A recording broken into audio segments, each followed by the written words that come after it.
All right. Well, thanks everybody for being here. Bagels. Thanks for having us.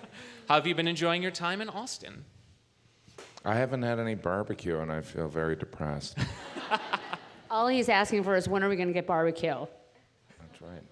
Well, maybe during the audience Q&A section, you can get a recommendation for a good place. Oh, there's plenty. There's plenty, right?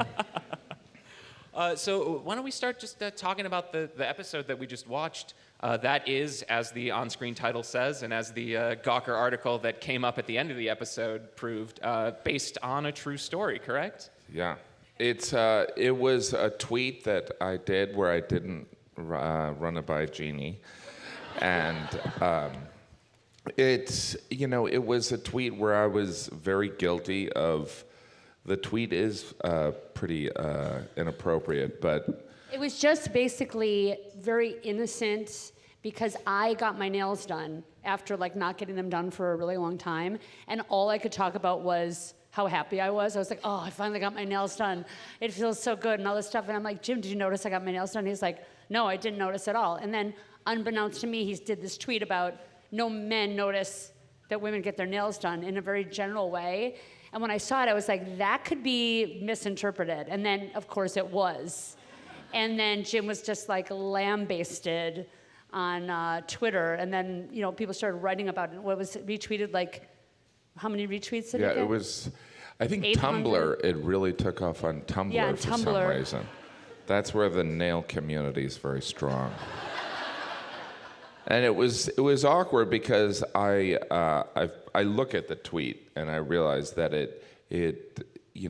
didn't communicate the idea properly, but it did come across. And so what we wanted this episode to communicate was that, I was guilty, but it's this outrage culture that instead of just pointing out, hey, that's wrong, people were getting rather angry and we were just everyone is one tweet away from career suicide, basically. If you say something wrong, that could be misinterpreted. And we thought it was fodder for kind of a fun, risky episode. I have to say that time that I tweeted, and this was so misinterpreted, that Hitler actually had some good ideas. I really paid a price for that, and I regret it. Michael, you bring up a very good point. All of us here on stage or on Twitter. How many of you have also tweeted something that you later regretted? It's a space that doesn't allow for a whole lot of nuance. No, and some of it's there and it's permanent. Once you write something down, it's there. Yeah. So you can't really take it back. Yeah. I mostly have grammatical errors. I normally am the grammatical police. Because I don't know how to read. And that's a great joke in the episode. The grammar check out across the glass at the prison. Yeah, definitely. We wanted to capture a lot of.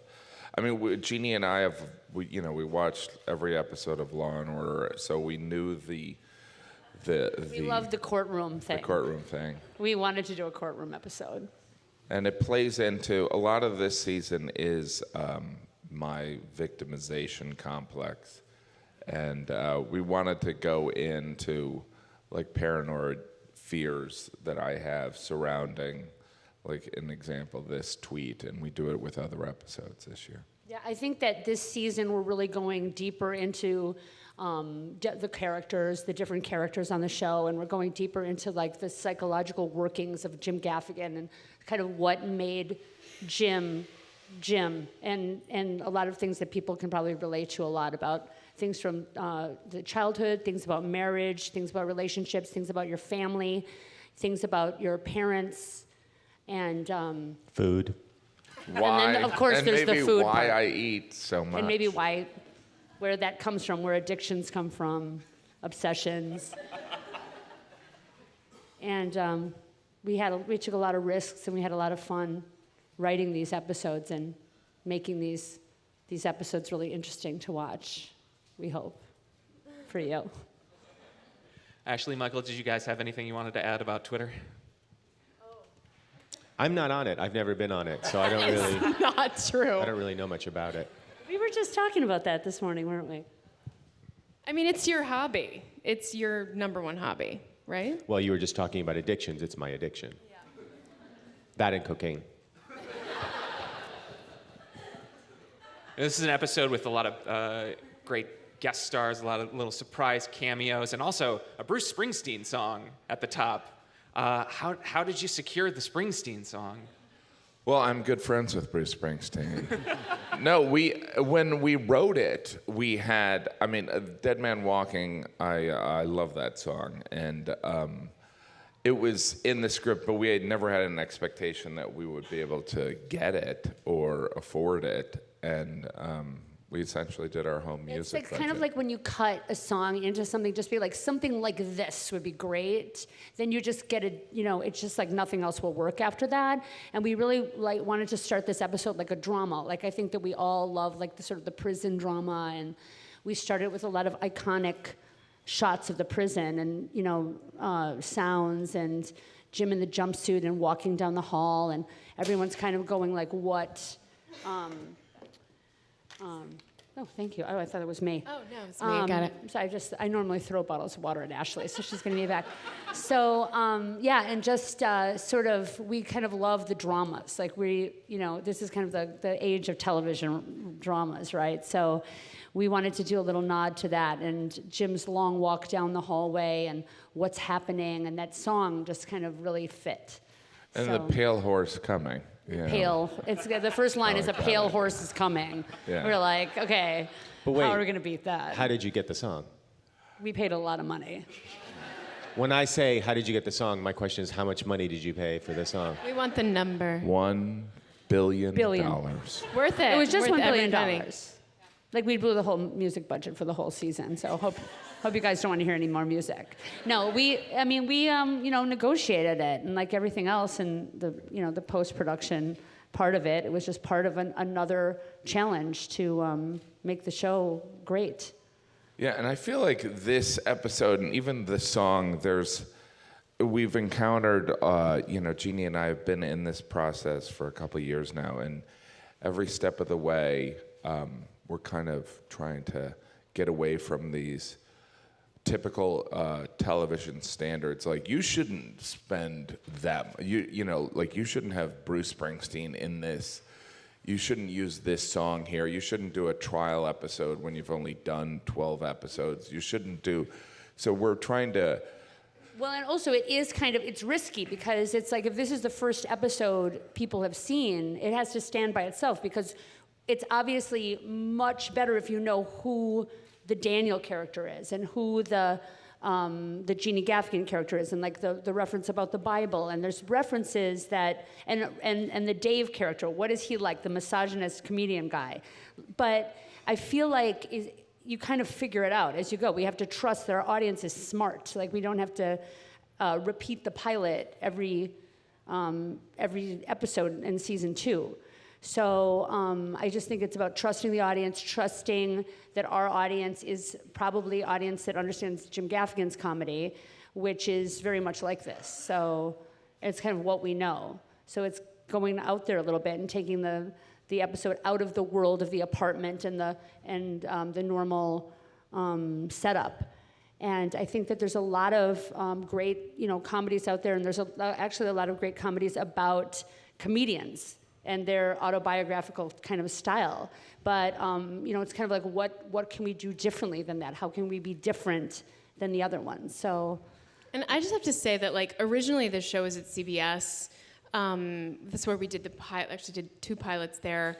And that the viewership needed to be a lot higher, meaning that the quality needed to be sort of more acceptable throughout the whole country. And when we moved to TV Land, they really, the sort of number didn't have to be as high. The viewership number didn't have to be as high, which means that they have all the freedom to be able to make the exact show they want to make. And I think you can tell, I think they really ran with that in season 2 even more. And I've done a lot of TV, all of us have done a lot of TV, but I've never had a guy in a suit on our set telling us what to do. And it means that the content and the colors and the themes are completely exactly what they want to do. And it would have been so different on CBS. So it's sort of every episode of sort of a celebration of the freedom to tell whatever story they want to tell. Maybe Jim, Michael, you could follow up on that. You know, you've both worked on some shows on traditional networks. How does this experience compare to that? Well, I think, this show is, we've been trying to just break some of the habits of like network television. Having developed it, initially Jeannie and I had this idea, and it was at NBC, and then it went to CBS twice. Then Fox first. Fox a million years ago. And making a unique show, it's too hard to not make it something that you love every step of the way, whether it be casting or wardrobe or, it has to be something really special. And we decided early on when we got to TV Land that we were not going to go for the syndication model. We knew that we were going to have to be bold and different and very personal. So even when Jeannie and I were coming up with ideas for episodes, if it smelled of something familiar, we kind of went past and didn't do it, because if you're going to get someone to find TV Land and watch the show, it's going to have to break through. I mean, it's so fragmented now, and there's such great television now that it has to be really personal. And so, and also if we do set up something traditional, we then try to go a little bit in a different direction after we set up something. And we have like this incredible cast of like really funny people. And that also makes it really easy to write these episodes, because we know who's going to be saying them. And I think that working for so long on our own comedy and building up like such an audience that we can tour with and fill theaters, and we know that people that we're doing something right for people who are our fans, and instead of changing it for a different audience, we're wanting to bring and increase our audience to the show. So I know a lot of times people may be familiar with situations where they love a comedian, and then the comedian does a sitcom, and you're like, that's not what I love about that comedian. It's because it's like comedy by committee, and all these people have said no one wants to hear about the trial, about your inner conflict about the tweet you sent and making it into courtroom drama, because that's just not standard. And then the person's idea becomes really chopped up and reorganized, and then the product is not the reason you love that comedian. So I feel like TV Land loves Jim's comedy. So they understand that this is an audience that is waiting for stuff like this. That Jim maybe sets up something, and then there's kind of like the bait and switch kind of style of comedy. So we're trying to do that with our episodes as well. Yeah, and I would say, the thing that's amazing about TV Land, we were talking before about last season, we did this episode called the Bible episode, and the TV Land was reluctant because it was, from a conventional standpoint, kind of like a season 6 episode, but they trusted us, and we took the Bible story episode, and that inspired the kind of unusualness of it. That inspired this season. And even when TV Land was kind of like, I don't, the trial episode, in an outline form, they were like, what? They were like, we did Hot in Cleveland. What are you doing? And, but that being said, they really are being bold, and they were open where Jeannie and I would say, look, believe me, people will get this. You might not get it, bits and pieces of it, but people will get it, because it's like, why does everyone hate Nickelback so much? Yeah. Do you know what I mean? It's like, aren't these important issues being addressed? Yeah. Yeah. Is that anything that was discussed on the set of this episode? Did you try to get to the bottom of why Nickelback is so detested? The weird thing about, first of all, those guys. No, not at all. We were just like, let's get Nickelback here. Those Nickelback and guys. put them in jail. I reached out, and they're gajillionaires, and they live in Hawaii and tour the world in like a magic plane. And also with Carrot Top. Carrot Top does a show in Vegas. Like, he has no availability, but we're like, we must have Carrot Top in this episode. And they both, Nickelback and Carrot Top, they have a sense of humor about it. And they I do know think, everyone doesn't like them. We And had they don't know why. extensive conversations about this because there are people that are guilty of crimes. Like Artie is guilty of things, and but Nickelback and Carrot Top, it was a complicated mathematics because there were other people that we wanted too, and They didn't want to talk about what they did. So yeah, some of them didn't want to, and like Guy Fieri wasn't available. But Guy Fieri was into it. He was into it. He was into it. His crime was opening up a restaurant in Times Square. And he was being convicted for opening up a restaurant in Times Square. And But also, like, there's different levels of people in social outrage jail. Like, there's different levels of crimes. Yeah. So there's the people who actually committed crimes. Like, Artie did send an offensive tweet. So he's in jail for that. But, like, Carrot Top just, did prop comedy. Annoying, yeah. But Carrot Top's show sells out every night in Las Vegas. Yeah. So, but people And have he's- like a secret, like they secretly love Carrot Top, but they wouldn't admit it because people are like, you like Carrot Top? You're not cool. So we just thought that was really fascinating. Bill Cosby was unavailable for this episode.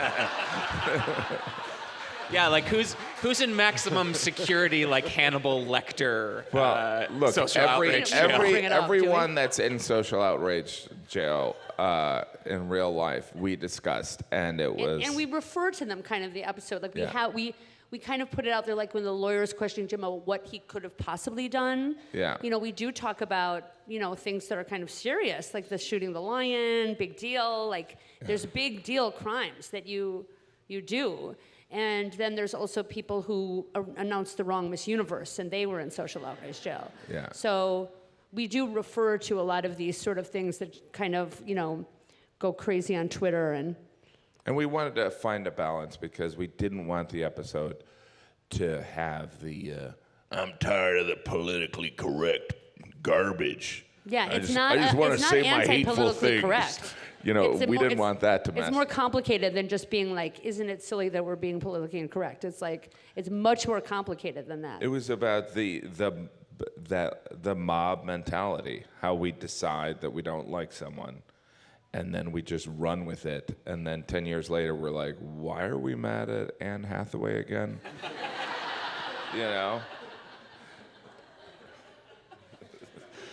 I know why I'm mad at her. I think we got some time to open it up to audience questions. So there's 2 microphones at the front of the room. If anybody wants to ask our panel about the episode or about the show, come on up. Everyone's shy. Hello. I want to thank you for making such a fun show that it's one of the few on television today that my husband and I agree on to watch. And we particularly enjoy the family dynamics because we have children at home too. So I was just wondering how you balance creating and producing a TV show and your family life and everything else that's going on. They ignore their children. Not very well. I mean, I feel like I don't That's know. not true. I Don't mean, say that. it's like it's hard. It's really hard. She does an incredible job. Her kids are on set with her a lot of the time, and I see Jeannie behind the monitor with the, cans on her ears, watching and also responding to text messages from teachers. I mean, she organizes after-school activities and play dates and all of that. She doesn't have her nanny take over the activities and the responsibilities and the care. She very much executive produces each, the show and her children's lives, and in the most intimate way. I never talk to my kids. But on a serious note, I mean, that is a discussion, an ongoing discussion Ongoing, every day. that Jeannie It's and I like- have, because in the end, it's great to have a show you're proud of, but I don't want to be a horrible parent. We don't want to be absent. So that's it's way more sometimes it's important. painful. Like inevitably someone got. I mean, a good one is like I have a 3-year-old and a 4-year-old, and they both have a kid in their class named Pearson, and Pearson had a play date with Patrick, and my sitter showed up at Pearson's house with Michael, and the mother said, "No, this is the wrong kid." And I'm just like, it was bound to happen. It was bound to happen because it's like, Yeah, it's a complicated. Our 7-year-old has 2 pipers in her class. Yeah, so it's. How does it's that even You have to happen? really. A lot of Piper Laurie fans among the. Or Yeah, just Piper's the new a black. big name. I don't know. But they also do it like in shifts. So they've been shooting and they've been on set, and so there's been less sleep and less time like at home. And so literally in like a week and a half, they're all gonna go together in a big bus to do Jim's tour together all day. The 7 of them for how long? For like 6 weeks on a bus. Yeah. So it's like tour bus? they could have Jim could have gone out. Yeah, we and brought Gina our could have been kids home down and- here. We They're to here keep- this weekend for like 2 nights. 1 night, 2 nights, and one night they took, but they wanted to be with the kids. They didn't want to be it's this. There's a commitment level that's very high, and they could have made their lives a lot easier, and instead they chose to be active parents, and it's inspiring. Thank you. I'm a great guy. I am a great guy. Well, I would love to hear about the casting of Jeannie and how working together between the 2 of y'all on, this consistent basis, what the dynamic has been like for the 2 of y'all. It's so fun. I mean, I love it. It's so fun. I love it. I love Ashley's portrayal of Jeannie. I don't think she's doing an imitation of me at all. Like she's built her own character that's very organic. Have you ever had like a best friend at a party that you're like really nervous to go to, and your best friend like tells you all the cool things to do to make yourself look amazing? That's what she does with me. So it's a lot of like, don't do that with your hands, And she's right, and it makes But me there's more also confident. I know how Ashley is funny, so I can, give her that. And we just did a flashback episode where Ashley played Jim's mother in the 1970s, and it was like I knew exactly that she's so good at characters, and once she got in the whole outfit It and was wig, the greatest and she just week of became my this. entire life. And I miss my nails right now. I still have like hair glue, like wig glue on my scalp, and I don't want to rub it off because I miss that character so much. And it's really great because it's just kind of, it's like painting a picture, and like it's not like Ashley's not, it's not like I'm like Marilyn Monroe or something, and you have to like portray Marilyn Monroe exactly like she was or whatever. I'm not that. I'm just Jeannie Gaffigan, and I'm not the Ashley Gaffigan, Jeannie Gaffigan. So it's like, this is the Jim Gaffigan Show.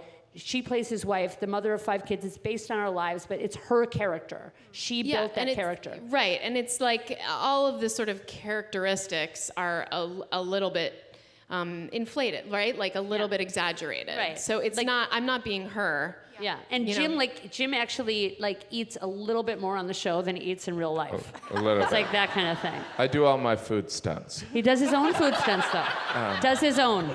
But we intentionally, Ashley was amazing, but an important thing when we were casting was that we wanted the Jeannie character to have the energy where people would not be worried that there were 5 kids, her being married to this lazy glutton. Or that she was like, the typical kind of like finger wagging, nagging wife who's like, I'm so smart and you're so dumb. I think it was important for, Jeannie to be a little bit kooky. For Jeannie to be dumb. For Jeannie to be dumb. No, for Jeannie to be a little kooky. I mean, because it's like a lot of times we're looking at people, and this was way back when we were at a different network, and it was kind of like, yeah, but is she believable as not necessarily Ashley, but are they believable as the mother of 5 children? And I'm like, am I believable as the mother of 5 children? Like, no one, what does that person look like? And I felt like, Ashley brought kind of like a fun kookiness to it that like you would believe that she would have 5 children. And I think that, I'm kind of crazy, and I have like a lot of energy, and Ashley has a lot of energy. So I think there were certain aspects that we really share that are a lot of like about us. But then Ashley's Jeannie is her own Jeannie. And I know how to maintain the integrity of the character and give her freedom to, be her own person on the show as well. Is there a Daniel in real life? There is a compilation of Daniels. Like I think Daniel, I've had people in my life that are both male and female that are, and gay and straight that have kind of become Daniel. Like Daniel is representative of a lot of different people who kind of keep Jeannie in the sort of the chic world of New York and allow her to be, a hands-on mother of 5, but like still kind of have a glimpse into like what's going on out there. And I think that was the idea behind the Daniel character. And also he serves as kind of like the mother-in-law character that we're familiar with, that is kind of like, he's never going to be good enough for. And Daniel and Jeannie like have a deep love for each other and a lot of history together. But there still is that love between Daniel and Jim where it's like people who are witty like to spar with each other. And there's like a bond there. And we explore that a lot this season. But Michael took that kind of big, crazy idea of character and made it this amazing, multi-dimensional, beautiful character that He's Daniel playing has become on the himself. show.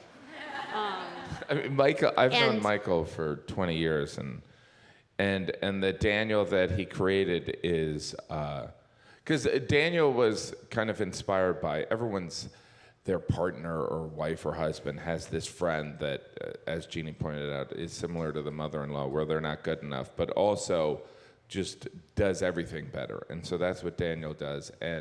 But what we were so excited about Michael was that he is one of these guys that over the past 20 years, whenever I've gotten into a joking sparring thing, I always lose very bad. Well, because look at you. Yeah. I know. But also there's a lot of like, there's that whole thing, but there's also like a real, like there's a reason why. Gotta get cup holders on these chairs. But so Daniel, like, there's a lot of like, he's in the family. Like he's in their family. Like he is a member of their family. And, he has a lot of dimension. And we explore a little more about Daniel this season. Have we got time for one more question? Cool. We talked a little bit about the prison cameos, and those were great. And there was some other great cameos in the courtroom as well, with Zachary Quinto and Judy Gold. And I was wondering how many of those were in the script at initial writing. How many of those you just had to have, Ms. Simone, etc. Well, Zachary is friends with Ashley and Ashley's husband, but Zachary was. We thought he was perfect for the project. We thought he was perfect, but we thought that was a long shot. Yeah, that we thought he he'd would be even busy. be available or interested. He's doing a play in New York right now, and that's really hard scheduling-wise. Yeah. And when he was into it, it's like we had to shoot that courtroom. We accommodated his schedule, let me put it that way. And it's like, we'll do that to get the right guest star. We'll shoot around their schedule, which sometimes means we shoot out of sequence and we shoot, out of we block shoot. It's very complicated, but it's, we will go very far. I always wanted Judy Gold to be the judge because I always think that I always wanted her to play a judge. I think she should be a judge. She should play a judge. And I love her, and when we went to her with it, and that's funny because it's like, Judge Judy Gold. And then so we went to her and she said, I've always wanted to play a judge. And she was And now she's a judge. And then she actually went to law school. And then Raven, we had these types of characters that we wanted, and Raven was amazing. I mean, we only had her for like 2 hours, and we could have added 5 more minutes of material. Yeah, we wanted to get that element of that like talk show element in there too. Yeah. And so I don't know if you noticed at a certain point the audience changed and became the talk show audience. It was kind of a subtle thing about like, because I mean, if you've ever seen these talk shows, like these are the kind of things that they talk about. They debate whether or not that tweet was inappropriate or not, and Raven got it and was willing to like make fun of herself, and had that great bit with Jim where they couldn't figure out how to pronounce Ms. or Ms. And that was improv, right? That was improv. Yeah, that was improv. So, but it was exactly the tone of what we were going for. It's like one person hears one thing, and it's offensive. So. We thought that was really great. But that was like it was kind of like the improv was like set up by the scene. And that's some of the best stuff we get, especially between these guys, is the scene is set up and then we just let them kind of top each other. But I also have to say that Zach Quinto was a huge fan of the show and called me as soon as he watched the first season and said, I have to be on the show. And by the way, every time I talk to him again, he goes, okay, I got a couple ideas for how I could come back next season. The prosecutor. He didn't do you a favor, is all I'm saying. Well, I think I speak for everyone when I say thank you. Thanks, you guys. Thank you for coming out. Thank you so much. Thank you so much. Let's have another round of applause for the producers and the cast of the Jim Gaffigan Show. And give the Gaffigans some barbecue recommendations.